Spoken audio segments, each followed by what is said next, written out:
Good afternoon, and welcome to this month's Speaking of Art program. I don't really have to say much of anything up here, but I will for just a second. Ai Weiwei, one of the most dynamic and prolific artists on the international scene these days, and Rebecca Albiani, a star in our firmament, who always explains things and helps us understand more things like the Ai Weiwei exhibition. So here is Rebecca.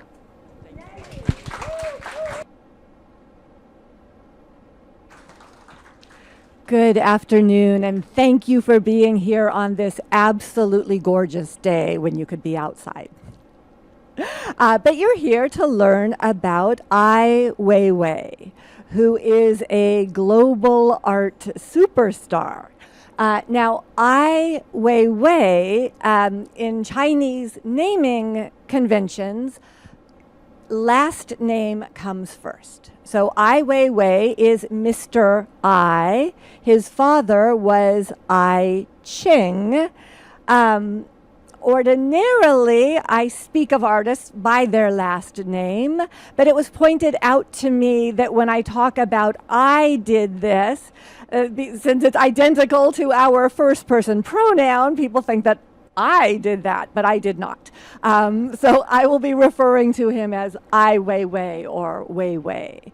Ai Weiwei's biography bears heavily on his work. And that has to do with the fact that his father, Ai Qing, was a celebrated poet. Actually, first an artist. And then when he was imprisoned, he switched to poetry because it was easier to write than to paint in jail. However, shortly after this photograph was made in 1959, Ai Qing was declared an enemy of the state.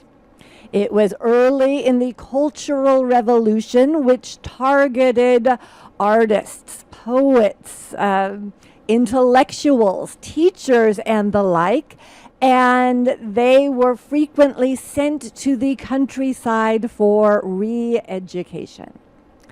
And Weiwei's family was sent first to the far northeast of China, and then they were sent into internal exile in the province of Xinjiang in northwest China, which had recently been incorporated into China.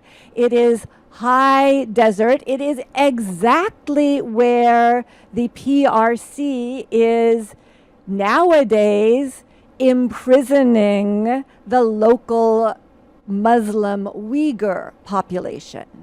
Something that Weiwei has spoken out against quite strongly. So much of his childhood was spent with his father in Xinjiang in a dugout. They had to essentially excavate their own home. And they had no amenities whatsoever and no entertainment. So periodically, there would be ritual humiliations of the intellectuals. And Ai Weiwei remembers the audience sitting and munching on sunflower seeds, which were considered a patriotic snack because the sunflower follows the sun through the sky, just as the good patriot should follow the dictates of Chairman Mao.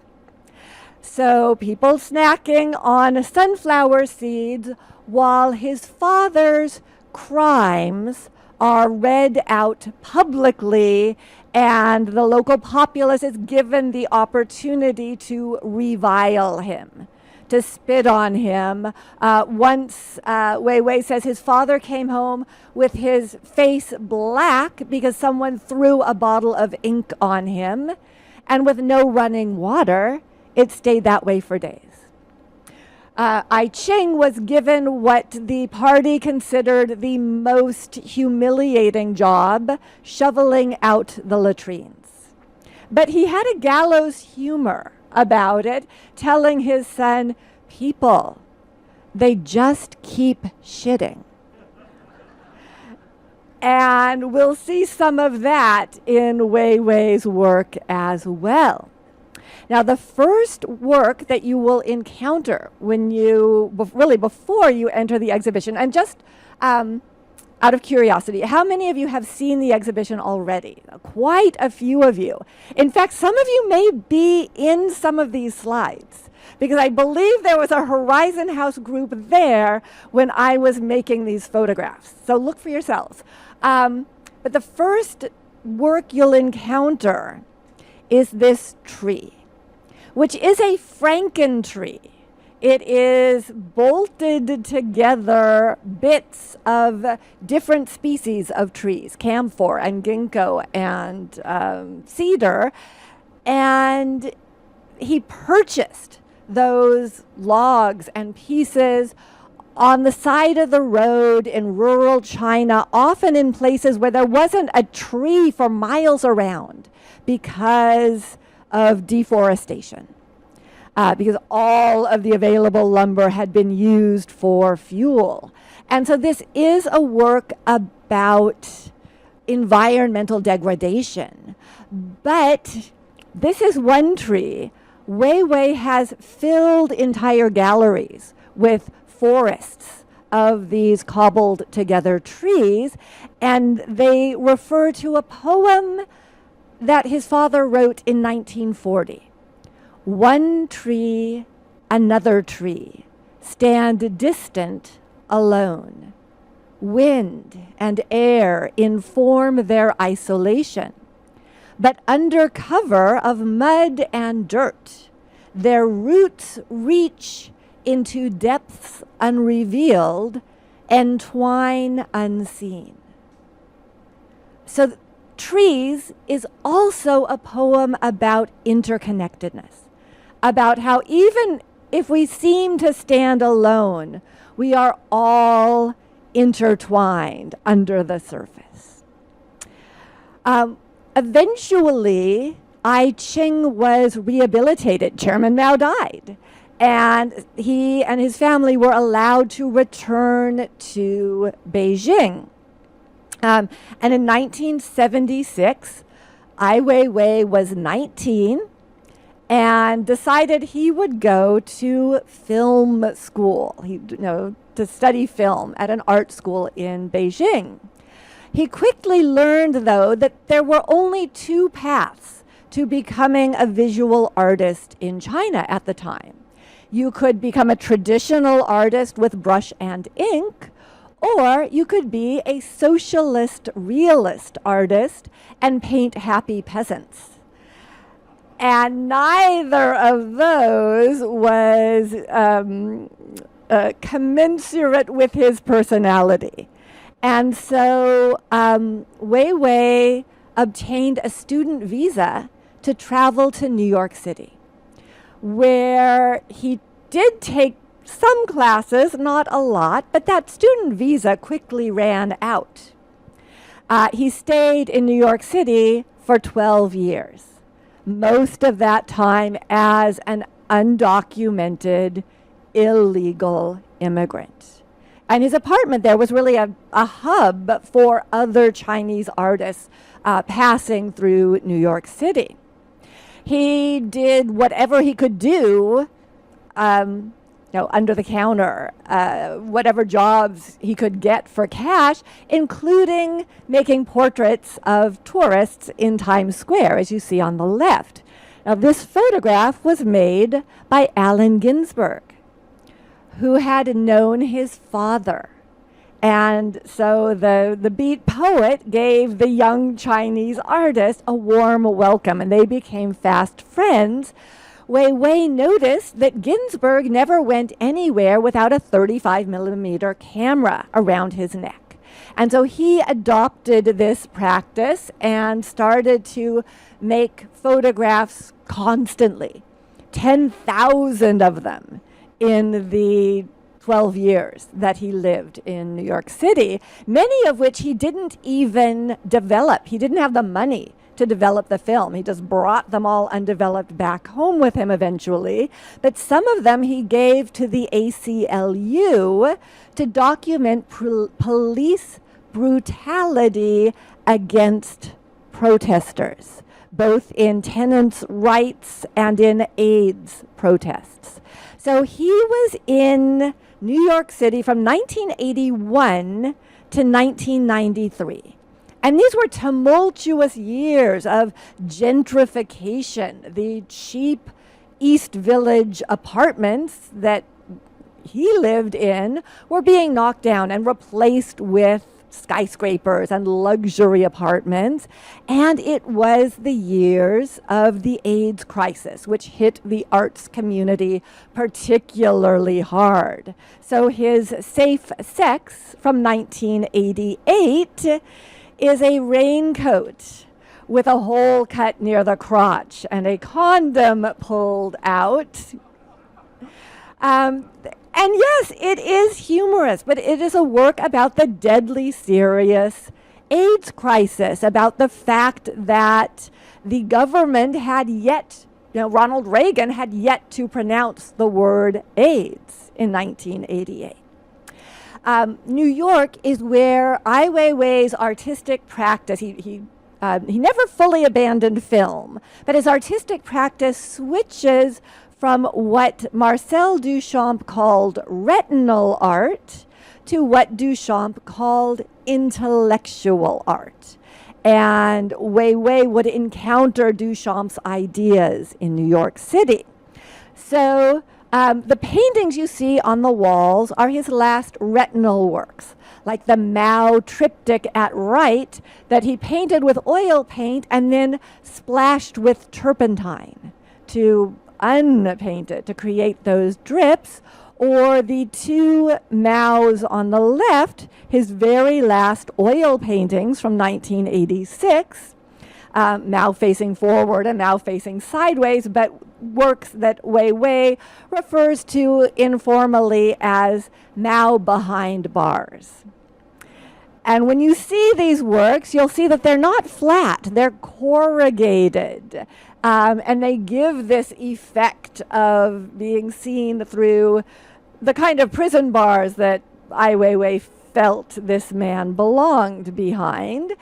But they are also, so these are made from propaganda posters, this avuncular image of Mao, but they are also very much aware of Andy Warhol and his work, including his enormous Mao series, also made from propaganda posters.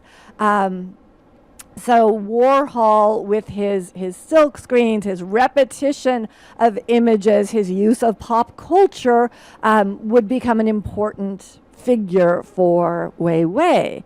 But even more important is Marcel Duchamp. It is to Duchamp that we owe the idea that art is what the artist says it is. Duchamp famously in 1917 took a urinal, turned it on its side, signed and dated it, titled it Fountain, and exhibited it.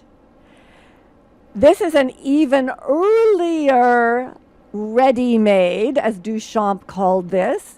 On the right, his snow shovel. He was living in the United States during World War I and was fascinated by the hardware store. So he bought this snow shovel, brought it home, hung it on his studio wall, and titled it In Advance of the Broken Arm. So again, that bit of gallows humor. Weiwei's shovel with fur is a direct allusion to the Duchamp, but it's also about his father's years in that high desert area where there were more cows than human beings, shoveling excrement, frozen in the winter, hot and horrid in the summer. Weiwei's violin shoe is about the Cultural Revolution, about the, in this case, musicians classically trained on Western instruments, who then had to disavow that training, often had to smash their instruments to show their loyalty to Chairman Mao, and were sent out to labor camps. So this is an actual violin sort of encased in a pair of cheap canvas work boots. This is about that experience. And shoes were fascinating to Weiwei because he grew up with them so scarce. And in New York City, he didn't have to find, mismatched shoes that didn't quite fit. Shoes were everywhere. He made this circle of shoes out of 59 different men's loafers, all different in their colors, in their patterns, their textures. That the abundance of New York City astonished him.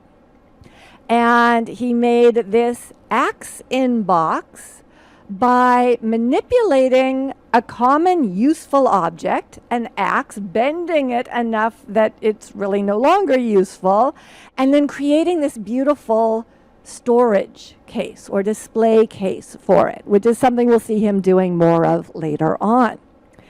In 1993, he learned his father was gravely ill. So he returned to Beijing, and he fell in with other like-minded, avant-garde young artists who formed a collective they called Beijing East Village, after the East Village where he had lived in New York City, the center for up-and-coming artists there. But Weiwei quickly realized the dearth of information about modern art in China. Art students knew nothing about 20th century Western art.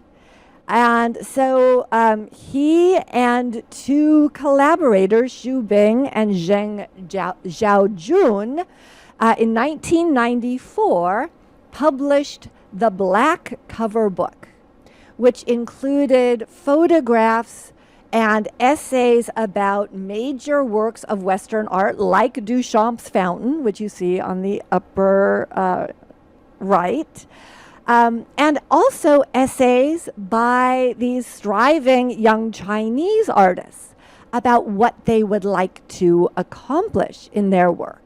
They printed 3,000 copies. So these were essentially self-published. They did not go through a publisher. These were underground publications. They were passed hand to hand like contraband because they could have been seized by the government. And yet they were so gobbled up by art students that Weiwei and one collaborator continued on and published the white cover book in 1995 and the gray cover book in 1997. But their collaborator Xu Bing dropped out of the project because he felt it was too dangerous to him to continue. So this dissemination of information is a really important part of his work, and those 9,000 books had an enormous impact on young artists in China at the end of the 20th century. In 1995, Ai Weiwei made his most famous work. And it was published, in fact, in the white cover book. It is this triptych of photographs that he titles Dropping a Han Dynasty Urn. Weiwei was earning his living at this time as an antiquities dealer.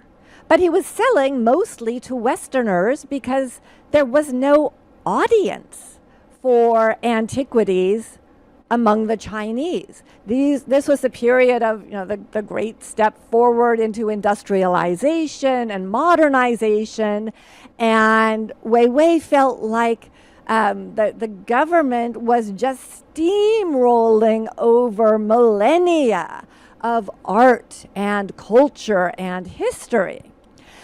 He says that he made this photograph, or this series of photographs, just to test or show off the shutter speed of his American camera. But he could have dropped a banana for that.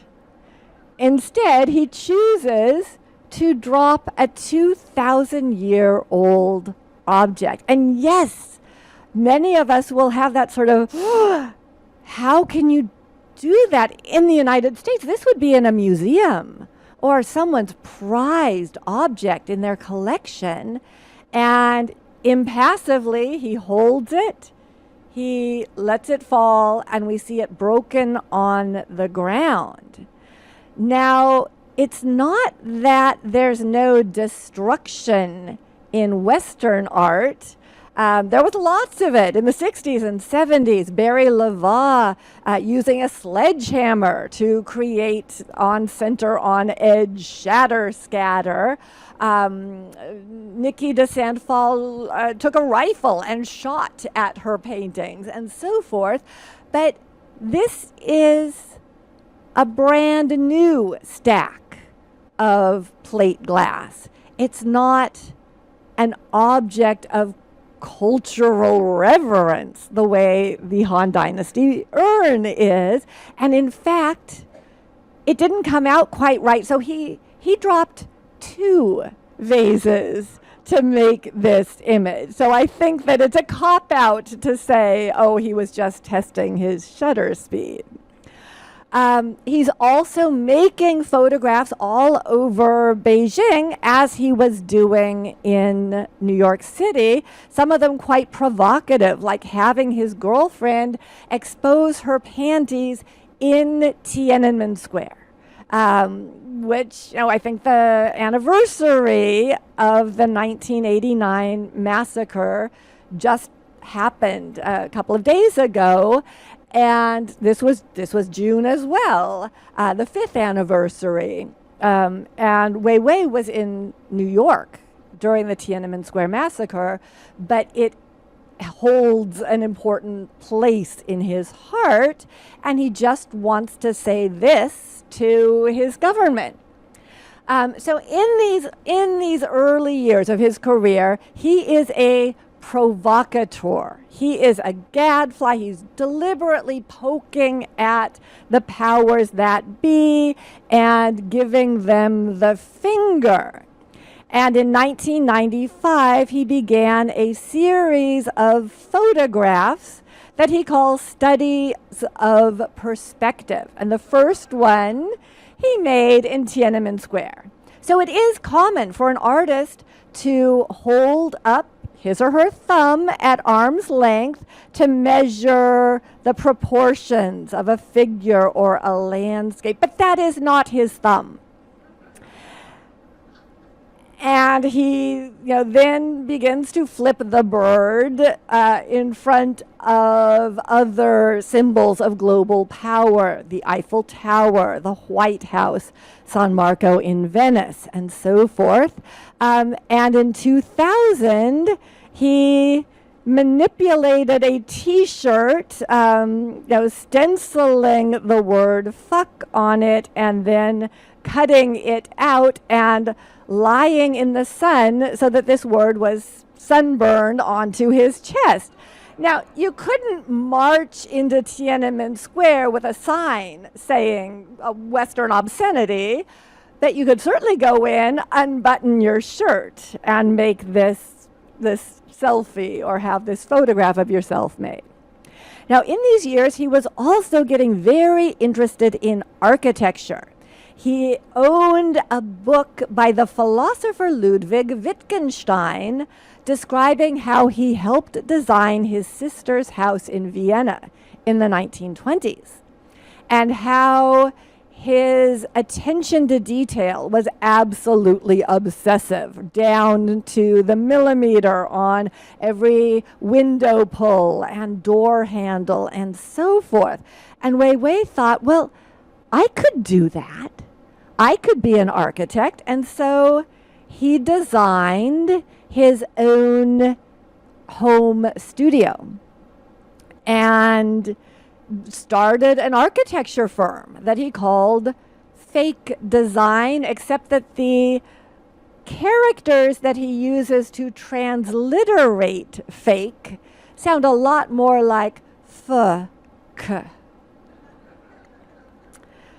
You can see it's a very Bauhaus-inspired building, very rectilinear, built in brick, which Weiwei considers an egalitarian building medium. And this got him talked about as the only real architect working in China by Western architects. And in fact, his fake design firm got more commissions, many more commissions, and Weiwei has probably executed more architectural projects than many fully trained architects here in the West.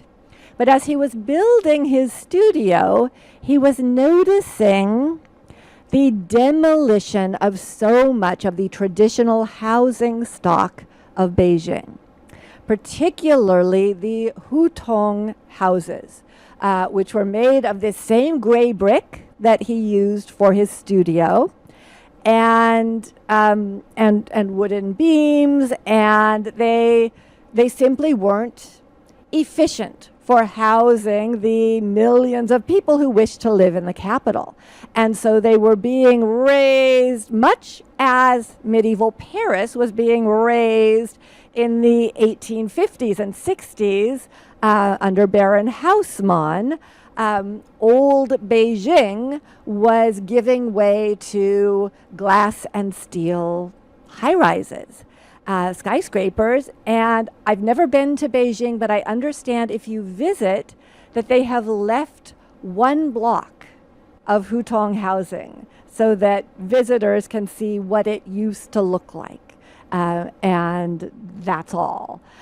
So Weiwei felt grief for these buildings, and he took 7 bricks, just anonymous bricks, very similar but not identical, and he made or had made these beautiful boxes for them out of wood salvaged from the beams, the construction of these hutong houses, and they look like they should have a precious scroll inside or an object of elaborately carved jade. And instead, they are these simple, everyday bricks. A similar impulse is behind his feet, Buddha, as he saw the Buddhist past of his country being erased by the communist regime, because Buddhism is not an indigenous spiritual tradition like Confucianism. It was imported to China from India. So although it was an enormous part of Chinese spiritual life for centuries, now Buddhist sites are, having freeways running through them.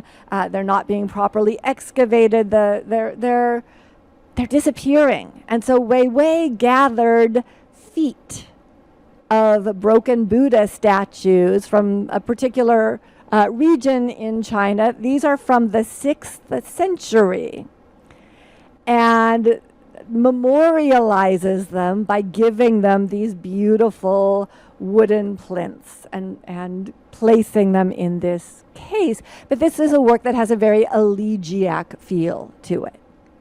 His Han Dynasty urn with Coca-Cola logo is drawing on pop art, on Andy Warhol's Coke bottles and the use of advertising imagery here. And this isn't the first time he did this. This is the object that is in the show. The first one he made was in 1996. But what he's doing is making a work about global capitalism and about Western brands' diffusion around the globe. So he takes an ancient object, another 2,000-year-old vase, and he paints the most recognizable logo in the world on it, the Coca-Cola logo.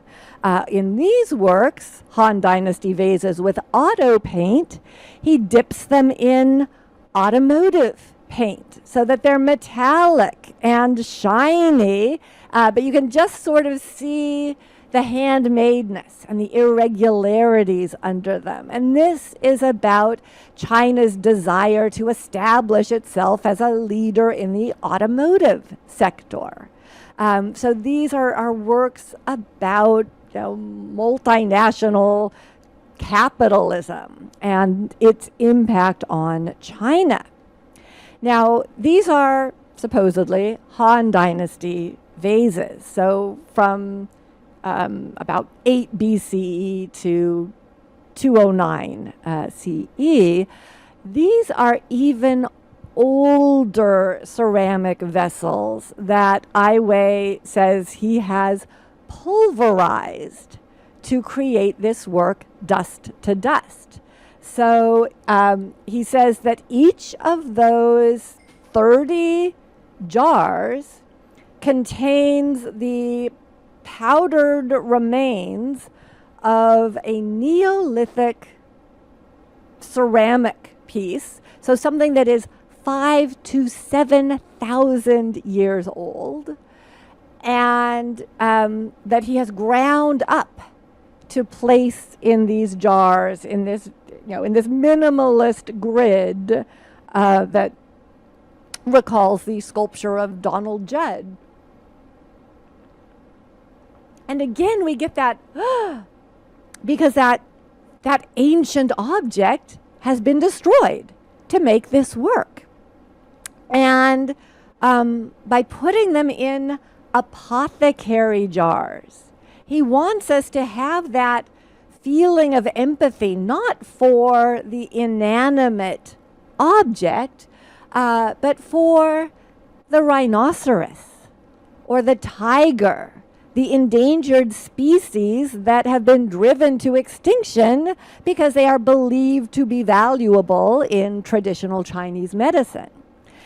He's also, again, alluding to a work by Marcel Duchamp, where Duchamp sold not dust, but Paris air in 1919 in 50 cubic centimeter vials. Now, working in the antiquities business, Weiwei encountered very, very skilled craftspeople who would help repair antique furniture, and sometimes made their own antique furniture and banged it up to make it look old. And so he asked these woodworkers to help him make a series of artworks that involve manipulating antique Chinese furniture. So in this case, he takes two long, narrow tables and creates an X out of them.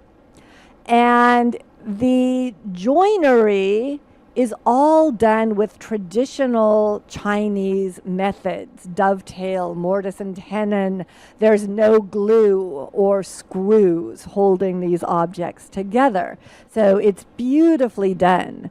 This is an even older table for which he has reduced the surface area, the usable area of the table, to a tiny square. And then this basically has to stand in the corner with its legs up the wall. It reminds me of a table that's doing a yoga pose.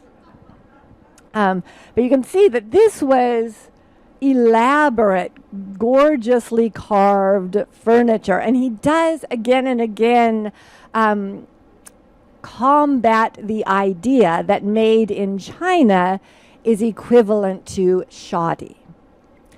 He has also worked not with furniture for the wealthy, but with the most basic kind of furniture, like these stools.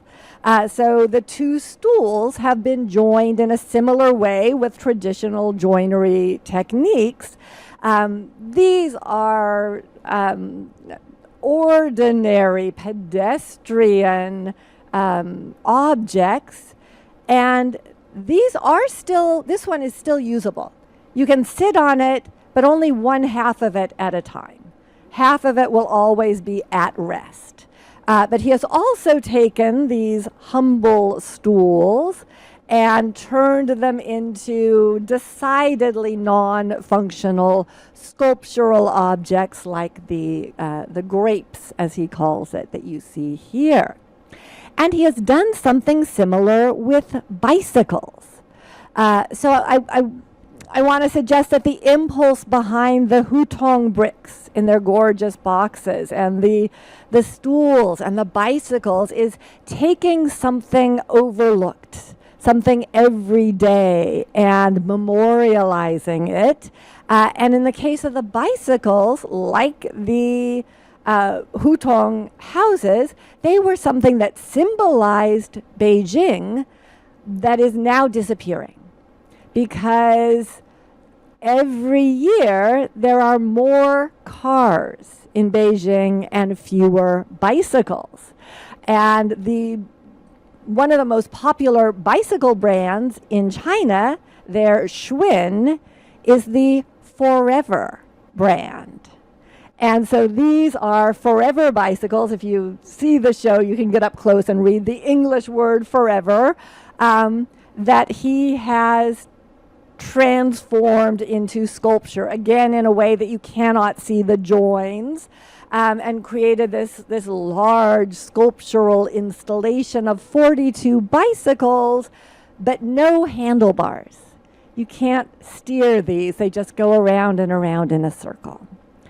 As the title of his design firm, Fake Design, suggests, Weiwei is really interested in forgery and in differences of value between identical objects when one is 200 years old and the other was made last week.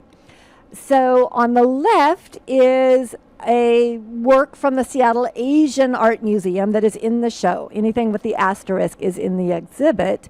But on the right is a work that even an expert would strain to identify as a copy.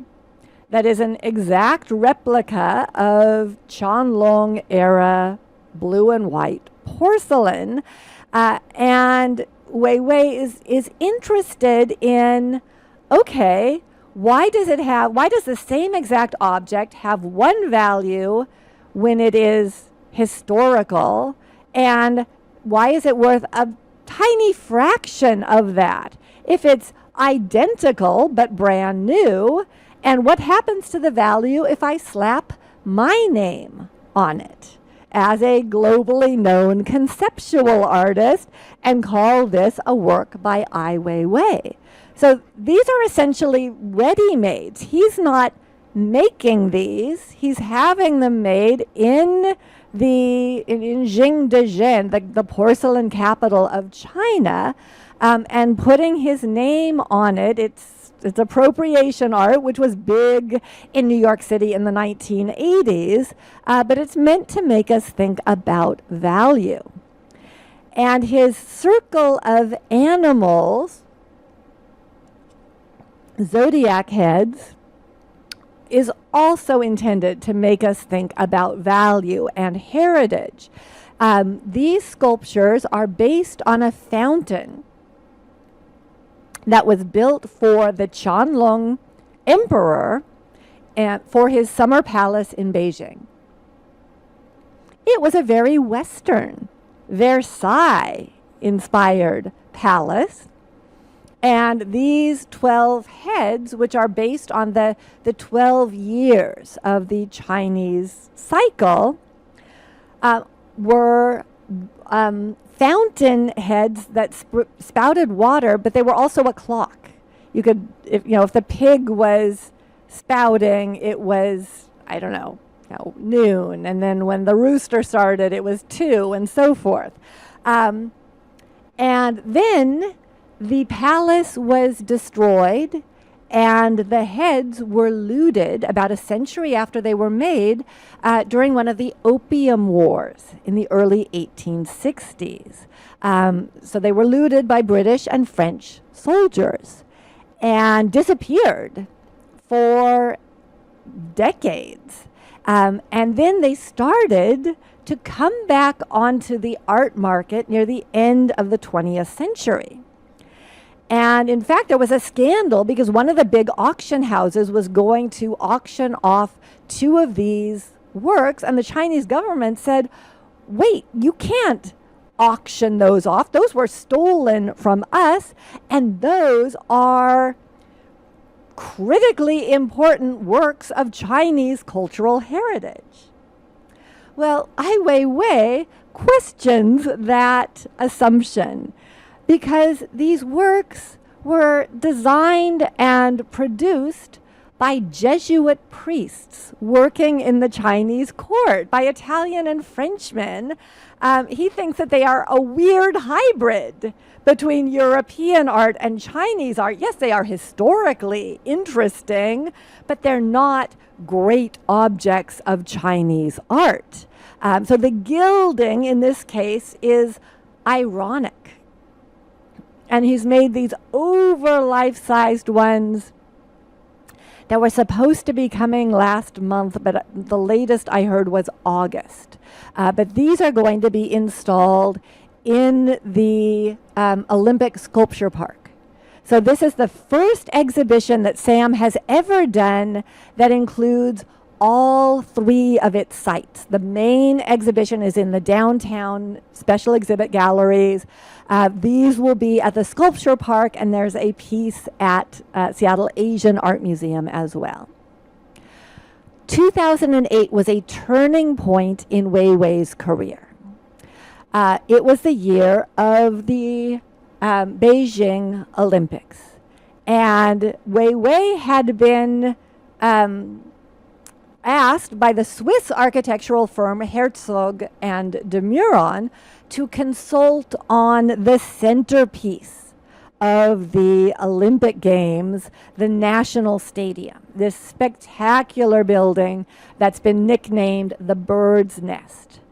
But Weiwei has never set foot in this building. He protested the Olympic Games because of the human rights abuses he saw perpetrated in the effort to tidy up Beijing, to remove any unsightly homeless people, for example.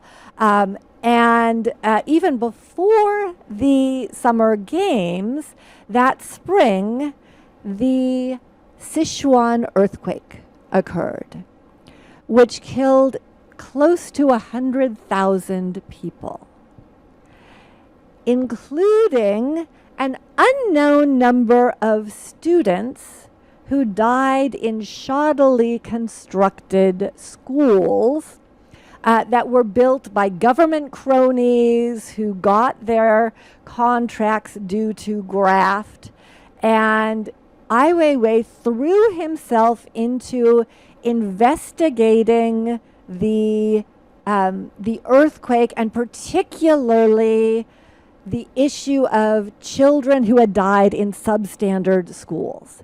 And there was a media blackout on this issue. The Chinese government did not want this information made public. So Ai Weiwei headed up a team of citizen investigators, essentially, and he made at least 2 videos. There are 2 in the exhibition based on the earthquake and its aftermath. But he got people like you to go to the the public officials and ask how many children died in my granddaughter's kindergarten. He had little old ladies, the most inoffensive looking, and as we all know, the most badass individuals out there asking questions and trying to find information.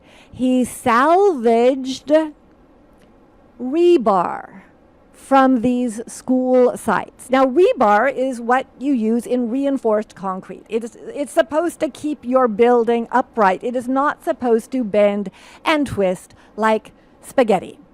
These are actual steel reinforcing bars that he salvaged from school sites, from the rubble of collapsed schools. And if you watch the videos, there are scenes where he's shooting where there's just rubble in between two buildings that seem unscathed. And those are these schools that were built cheaply, that were, for him, symbols of government, of state corruption, and how that impacts ordinary people. And so on the opposite wall, you'll see people looking at a printout. And it is also a work of art. It is the names of the 5,196 student earthquake victims found by the citizens' investigation. And some current estimates are that the number may be close to 4 times that high. But these are the 5,000 names that Weiwei and his collaborators were able to determine. And it has an impact very similar to that of Maya Lin's Vietnam War Memorial. On the wall, on the mall in Washington, D.C. He also made this snake ceiling out of children's backpacks, 857 of them, because he saw so many backpacks in the detritus left behind by those collapsed school buildings. So these are not actual salvaged backpacks like the rebar. These are brand new backpacks, but they form a snake. There are smaller and smaller ones as it gets towards the tail, in memoriam for these children who perished. Now, all of this was dangerous work, and a number of his collaborators were arrested, and some of them brought to trial. And in 2009, Ai Weiwei was going to testify on behalf of one of his collaborators who was essentially being tried for treason, for trying to uncover and publish information about those collapsed schools. Ai Weiwei was detained by the security forces and beaten. And he made this famous selfie in the elevator. But a couple of days later, he was supposed to be in Berlin at an international exhibition. And so the government felt it would be impolitic not to allow him to attend that. So they let him go off to Germany, but he collapsed in the Berlin airport. And they rushed him to the hospital and found that he had a brain bleed. That from the beating, he had to have emergency brain surgery to relieve the bleeding. And again, he made a selfie of it, and he's posted these on his blog. So whereas he used to go around with that 35 millimeter camera, nowadays it's his iPhone. And in the early years of the first decade of the 21st century, his blog was his most important artistic act. He would post multiple images, comments daily. They would get 2 million hits, likes. And so that was what he felt was his major work of art, was his blog. It was his way of really communicating with ordinary people. In 2010, he was allowed to travel to London for the opening of sunflower seeds. This is one of the most prestigious commissions on the planet. The Turbine Hall of Tate Modern in London, which was a former factory building. So it's this vast space that artists like Kara Walker and El Anatsui have been asked to fill, and Weiwei decided to fill it with 100 million unglazed porcelain sunflower seeds, each one hand painted. It took 2.5 years for about 1,000 artisans to make these seeds. And at first you could interact with them, and people were doing snow angels in the seeds and whatnot. But then they got worried about the dust that was being raised by the clicking together of all this unglazed porcelain. And so they confined visitors to a strip at the left, which was apparently much less interesting. But 100 million sunflower seeds. So it is reminiscent of that patriotic snack that was being consumed while his father was being ritually tortured. And he's made this new version that is in the exhibition. This is the first time it's been exhibited, where the seeds are just the shells. But each one is individual. And he wants this to be about the power of community. How it feels like one person acting, say, against the government, can't possibly do anything. But if 100 million people act together, they can have a real impact. In 2011, he was arrested and detained for 81 days, incognito. He had no contact with a lawyer, with his family. Free Ai Weiwei became a hashtag on social media, and eventually that international pressure induced the Chinese government to let him go. But a couple of years later, he made this life-sized mock-up of his cell, where he was held for nearly 3 months, where the lights were always on, and he had no privacy. He was always accompanied by 2 guards, and frequently interrogated, essentially tortured. And he would be asked at the start of every interrogation. They did a sort of good cop, bad cop. And the good cop would ask him, "Is there anything we can get for you?" And he would always say, "A coat hanger to hang his washing on." And eventually they brought him a coat hanger that he has since memorialized in wood and in marble, similarly the handcuffs. But when he had a major exhibition in 2014 on Alcatraz, he wasn't allowed to attend. He wasn't allowed to leave China. They had his passport. So this is part of it, and it's his work Trace that is 176 rather Warhol-like or Shepard Fairey-like images of dissidents, activists, political prisoners from all around the world that executed in Lego bricks. In 2015, he was finally given back his passport, and he almost immediately left China and went to Western Europe, right in the middle of the refugee crisis. And that became his major artistic and humanitarian concern.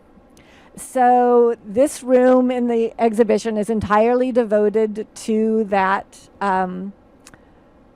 that theme, and these look like traditional Chinese blue and white porcelains. I can't really do that. So these, but if you look carefully, the subjects are armed men and tents and rubber boats and the like. So they look traditional, but they are actually about very contemporary subject matter.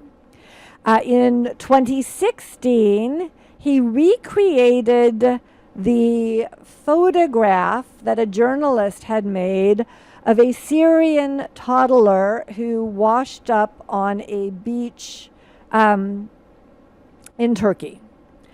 And that was a photograph that had really grabbed Western heartstrings. And Weiwei's recreation was considered exploitive by many people, but he wanted to bring attention back to this crisis. And he was interviewing refugees. He was visiting the places where they fled from and the places where they fled to.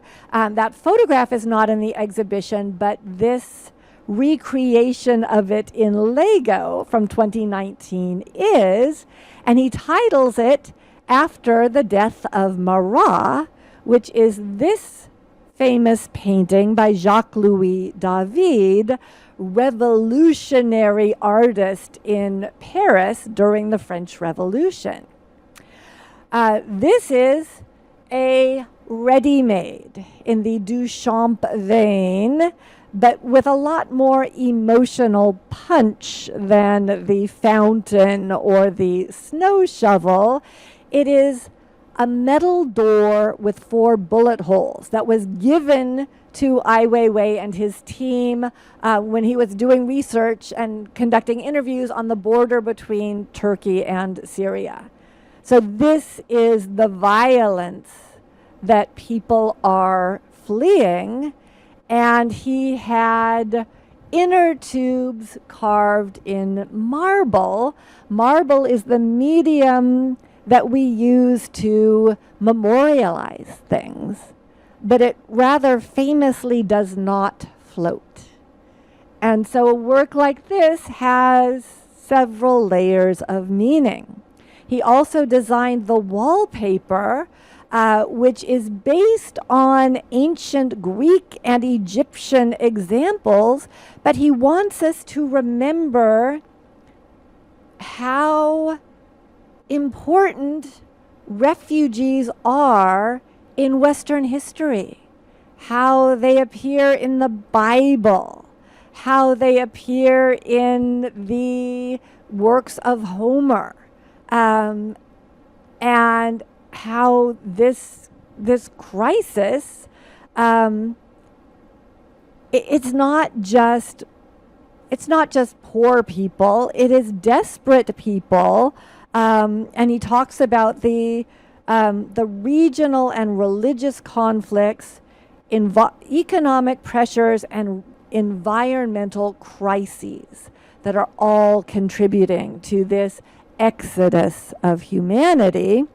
And in Berlin, where he was living at first, he wrapped the columns of the concert house with 14,000 actual life jackets that were found washed up on beaches in Greece. So it is a nod to Christo and Jean-Claude and their wrapping of buildings to make a political statement. Now, Lego continues to be an important medium for Weiwei. He created this 10-foot-high version of the famous selfie out of Lego bricks. the tiniest possible Lego bricks. And you might remember a few years ago, there was a car parked outside the Seattle Asian Art Museum, and we were being encouraged to drop Legos into it to donate to Ai Weiwei, because Lego had stopped selling him bricks. They were afraid of the political ramifications. They have since reconciled with Weiwei. But he continues to make these monumental images in Lego, very often versions of great works from Western art history, like the painting by Peter Paul Rubens that you see on the left, The Rape of the Daughters of Leucippus. Now, of course, Weiwei is not putting in every single Lego brick. He has assistants for that. But Rubens didn't paint every brushstroke of that painting either. Rubens had a large and well-organized workshop. Someone else would have painted the sky. Assistants would have painted the landscape. Going back centuries, we have this idea that the work of art is the artist's intention, and that it's okay to use collaborators to bring it into being. Now you'll notice there is one change between the painting and the Lego work. This cherub has been replaced by a panda bear. An obvious symbol of China, but also a pun, and suggestive of a whole level of meaning in Weiwei's work that we're not getting as non-fluent in Chinese. The term, or one of the terms for panda in Chinese, sounds very similar to their word for secret police. And so the panda has become an emblem of the surveillance state. We're always there. They're always watching. This is the work that is at Seattle Asian Art Museum. And I just want to end here because it is, of course, a re-evocation of one of Monet's lyrical water lily paintings. His Weiwei's Water Lilies #2. It's almost 50 feet long, uses 650,000 Lego bricks. But what is this dark form that seems very un-Monet? Well, that is the entrance to the dugout house that Weiwei and I Ching lived in during his childhood. So the water lilies were painted as a consolation after the horrors of the Great War, and Weiwei inserts into them the horrors of his own childhood, the things that he needs consolation from.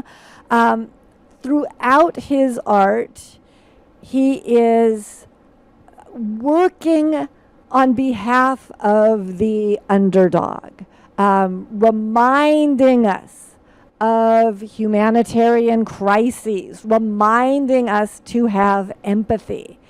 He has said, quote, "Art has to be involved with moral, philosophical, and intellectual conversations. If you call yourself an artist, this is your responsibility," end quote. And if we call ourselves art lovers, this is our responsibility. Thank you.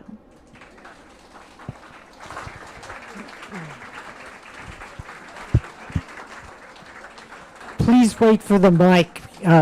Yeah, so I before your apologize. As questions. usual, I've gone a bit long, but I'm happy to answer questions, and there is a mic. Are you wearing a Lego dress? I am wearing a dress that I thought looked sort of Lego-esque. So, yes.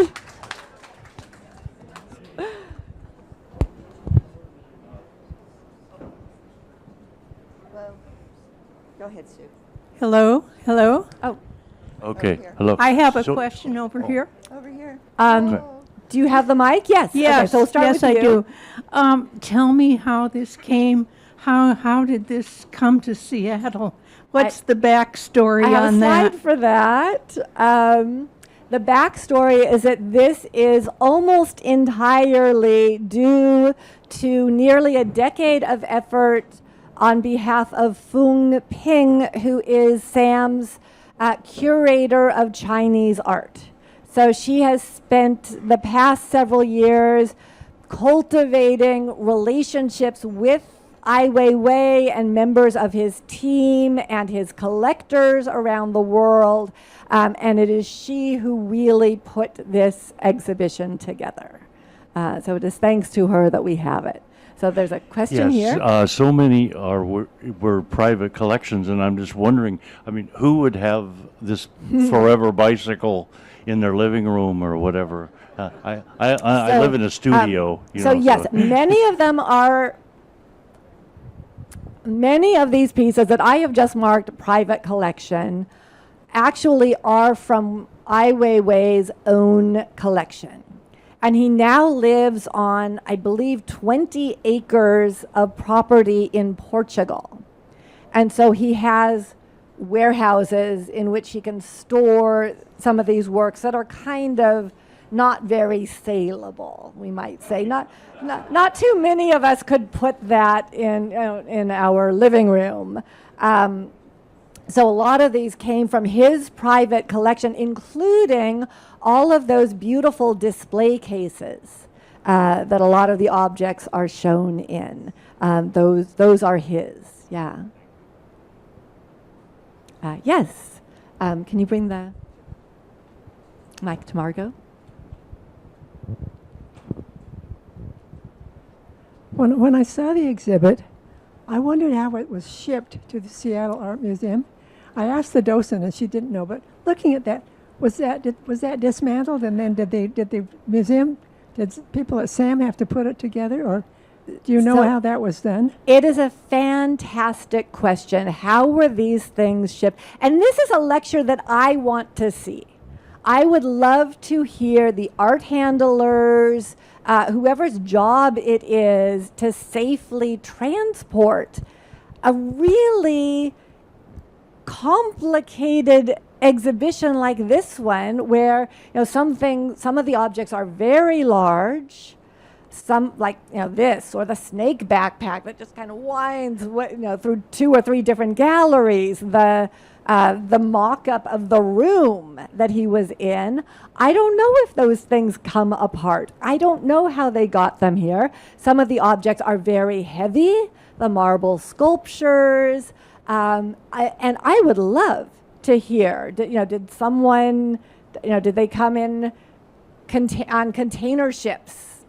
I don't know. And I think that the logistics of that would be fascinating to know about.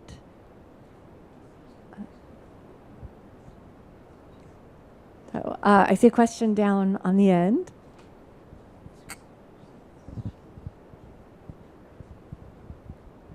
Is this exhibit unique to Seattle, or it's not like a traveling exhibit or anything like that?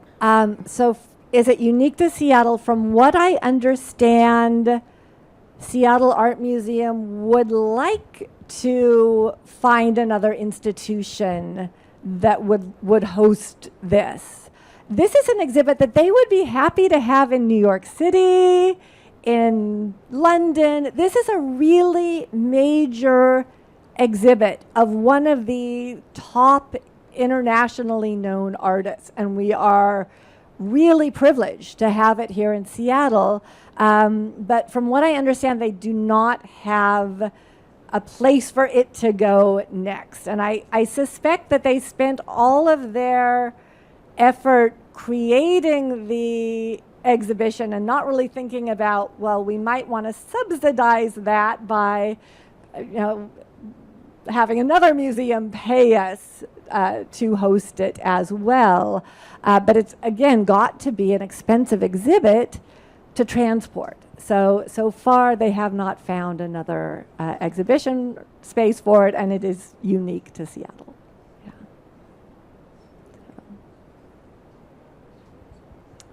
Well, thank you all so much. Enjoy the sunshine. And even if you have seen the exhibition, it's very dense. It has layers upon layers of ideas, and it's not at all a bad thing to see it 2 or 3 times. It does repay further attention. So it is here through September 7th. So it opened in March. It's almost twice the length of most special exhibitions here at Seattle Art Museum. So, but it might start getting busy as the cruise ships start rolling through.